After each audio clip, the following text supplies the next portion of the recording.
نئے عیسوی سال کی آمد پر خوشی منانا کیسا؟ بسم اللہ الرحمن الرحیم۔ جواب جاننے سے قبل یہ بات ذہن نشین ہونی چاہیے کہ اسلام میں قمری نظام الاوقات کو خاص اہمیت حاصل ہے، جس کا سال جنوری سے نہیں بلکہ محرم سے شروع ہوتا ہے۔ اللہ عز و جل نے قرآن پاک میں 12 مہینوں کا تذکرہ فرمایا، ان سے قمری مہینے ہی مراد ہیں، اور انہی کو اللہ عز و جل نے لوگوں کے لیے اوقات قرار دیا۔ شریعت کے کثیر احکام عبادات و معاملات مثلا روزہ، زکوٰۃ، حج، عورتوں کی عدتیں، رضاعت، بلوغت وغیرہ بھی انہی پر مبنی ہے۔ نیز قمری سال عرف و استعمال کے اعتبار سے بھی مسلمانوں کی علامت سمجھی جاتی ہے، اس لیے بہت عمدہ ہے کہ ہم اپنے نجی، سماجی اور معاشرتی معاملات میں حتی الامکان اس کا اعتبار کریں۔ نئے سال کی آمد پر شریعت کے دائرے میں رہ کر خوشی منانا جائز ہے کہ اللہ عز و جل نے نئے سال کا آغاز دیکھنا نصیب فرمایا۔ ہر سانس، ہر گھڑی اللہ عز و جل کی عطا کردہ نعمت ہے، لیکن حدود شرع کو پامال کرتے ہوئے نئے سال کی خوشی منانا، جیسا کہ اس موقع پہ معاذ اللہ شراب نوشی، ناچ گانے کی محافل کا انعقاد، مردوں عورتوں کا اختلاط، بے پردگی اور فحاشی، آتش بازی، ہوائی فائرنگ کی جاتی ہے۔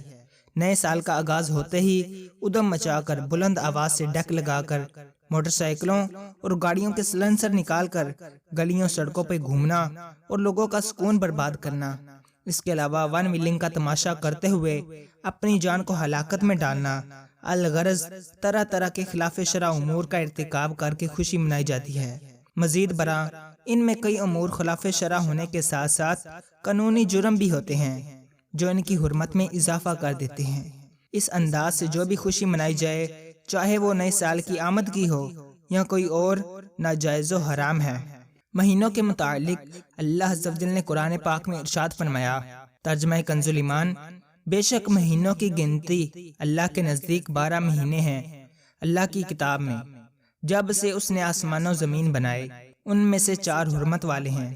اس کے تحت معالم التنزیل میں ہے، اس سے مراد قمری مہینے ہیں جن کا ذریعہ مسلمان اپنے روزوں، حج، عیدوں اور تمام امور کا حساب لگاتے ہیں۔ قمری نظام الاوقات کو لوگوں کے لیے وقت قرار دیا ہے، چنانچہ ارشاد باری تعالی ہے، ترجمہ کنز ایمان، تم سے نئے چاند کو پوچھتے ہیں، تم فرما دو وہ وقت کی علامتیں ہیں لوگوں اور حج کے لیے۔ اس آیت کریمہ کے تحت تفسیر نصفی میں ہے، علامات جن سے لوگ اپنی زراعت، اجارہ، قرض اور دیون کی ادائیگی، روزہ، افطار، عورتوں کی عدت، ایام حیض اور حمل کی مدت وغیرہ کا معلوم کرتے ہیں۔ دین اسلام میں شراب نوشی حرام ہے، چاہے خوشی کا موقع ہو یا کوئی اور اس کے ترک میں ہی انسان کی عافیت اور فلاح و کامیابی کا سامان ہے۔ چنانچہ شراب کے متعلق قرآن عظیم میں ہے، یا ایھا الذین آمنوا انما الخمر والمیسر والانصاب والازلام رجس من عمل الشیطان فاجتنبوہ لعلکم تفلحون۔ ترجمہ کنز ایمان، اے ایمان والو، شراب اور جوا اور بت اور پان سے ناپاک ہی ہیں شیطانی کام، تو ان سے بچتے رہنا کہ تم فلاح پا جاؤ۔ یوں ہی خوشی کے موقع پر باجے کی آواز کو دنیا اور آخرت میں ملعون قرار دیا گیا ہے، چنانچہ مسند بزاز میں ہے، 2 آوازیں دنیا اور آخرت میں ملعون ہیں، نعمت کے وقت باجے کی آواز اور مصیبت کے وقت رونے کی آواز۔ اور گانوں کے متعلق سنن ابی داؤد اور شعب الایمان میں ہے، گانا دل میں اس طرح نفاق پیدا کرتا ہے جیسے پانی کھیتی کو اگاتا ہے۔ بہار شریعت میں ہے، ناچنا، تالی بجانا، ستار، 1 تارا، 2 تارا، ہارمونیم، چنگ، تمبورا بجانا، اسی طرح دوسری قسم کے باجے سب ناجائز ہیں۔ شریعت نے مرد و عورت دونوں کو پردے کا تاکیدی حکم دیا اور بے پردگی سے منع فرمایا، چنانچہ قرآن پاک میں ہے، ترجمہ کنز ایمان، مسلمان مردوں کو حکم دو اپنی نگاہیں کچھ نیچی رکھیں اور اپنی شرمگاہوں کی حفاظت کریں، یہ ان کے لیے بہت ستھرا ہے، بے شک اللہ کو ان کے کاموں کی خبر ہے۔ اور مسلمان عورتوں کو حکم دو کہ اپنی نگاہیں کچھ نیچی رکھیں اور اپنی پارسائی کی حفاظت کریں اور اپنا بناؤ نہ دکھائیں مگر جتنا خود ہی ظاہر ہے۔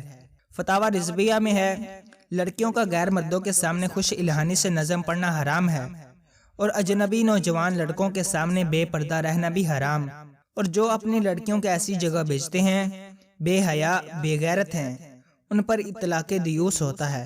مروجہ آتش بازی جو شادی بیاہ، Shab Barat, new year night کے موقع پر کی جاتی ہے حرام ہے۔ چنانچہ فتاوی رضویہ میں ہے آتش بازی جس طرح شادیوں اور شب برات میں رائج ہے بے شک حرام اور پورا جرم ہے کہ اس میں مال کو ضائع کرنا ہے۔ قرآن مجید میں ایسے لوگوں کو شیطان کا بھائی فرمایا۔ اللہ تعالیٰ نے ارشاد فرمایا کسی طرح بے جا خرچ نہ کرو، کیونکہ بے جا خرچ کرنے والے شیاطین کے بھائی ہوتے ہیں، اور شیطان اپنے پروردگار کا بہت بڑا ناشکرا ہے۔ ایسے مواقع پر ہلڑ بازی یقیناً مسلمانوں کی ایذاء کا باعث بنتی ہے، جبکہ بلا وجہ شرعی کسی مسلمان کو اذیت دینا بھی حرام ہے۔ حدیث پاک میں ہے جس نے کسی مسلمان کو ایذاء دی اس نے مجھے ایذاء دی، اور جس نے مجھے ایذاء دی اس نے اللہ کو ایذاء دی۔ وان ولنگ کرنا اپنے آپ کو ہلاکت میں ڈالنا ہے، اور اللہ تعالیٰ نے اپنے آپ کو ہلاکت والے کاموں میں ڈالنے سے منع فرمایا۔ چنانچہ ارشاد باری تعالیٰ ہے وَلَا تُلْقُوا بِأَيْدِيكُمْ إِلَى التَّهْلُكَةِ، ترجمہ اور اپنے ہاتھوں اپنے آپ کو ہلاکت میں نہ ڈالو۔ اس آیت کریمہ کے تحت نور العرفان میں ہے معلوم ہوا کہ ہلاکت کے اسباب سے بھی بچنا فرض ہے، جیسے خودکشی کرنا، بھوک ہڑتال کر کے اپنے آپ کو ہلاک کرنا، زہر کھانا، تعاون کی جگہ جانا وغیرہ۔ ساتھ ہی ساتھ ون ولنگ قانوناً جرم بھی ہے، اور قانونی جرم کا ارتکاب شرعاً ناجائز ہے۔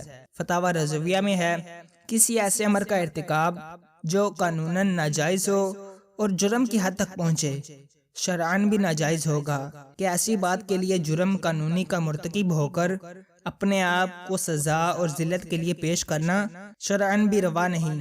قال تعالی وَلَا تُلْقُوا بِأَيْدِيكُمْ إِلَى التَّهْلُكَةِ، ترجمہ اور اپنے ہاتھوں ہلاکت میں نہ پڑو۔ واللہ تعالی اعلم ورسولہ اعلم عز وجل وصلی اللہ تعالی علیہ وآلہ وسلم۔